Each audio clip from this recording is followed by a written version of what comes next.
Makan gula lagi, padan muka. Guys, kalau nak kulit nampak lebih cantik, lebih clear dan glowing, kadang-kadang kadar skincare je yang penting tau. Salah satu benda yang paling simple yang boleh bantu kulit kita sebenarnya adalah kurangkan gula dalam pemakanan harian. Bila kita ambil terlalu banyak makanan atau minuman manis, ia boleh trigger proses yang rosakkan kolagen kulit. Sebab tu, kulit senang breakout, nampak kusam, cepat nampak garis halus dan aging pun boleh jadi lebih cepat. Selain tu, gula juga boleh tingkatkan oil production dan inflammation dekat kulit.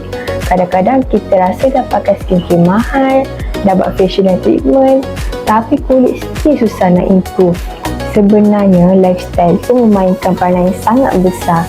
Cuba start perlahan. Contohnya, tukar air manis kepada air kurang gula ataupun air kosong dulu. Small change can make a big difference for your skin. Trust me, bila kita jaga dari dalam dan luar sekali, kulit kita akan nampak lebih sihat, glowing dan cantik secara natural.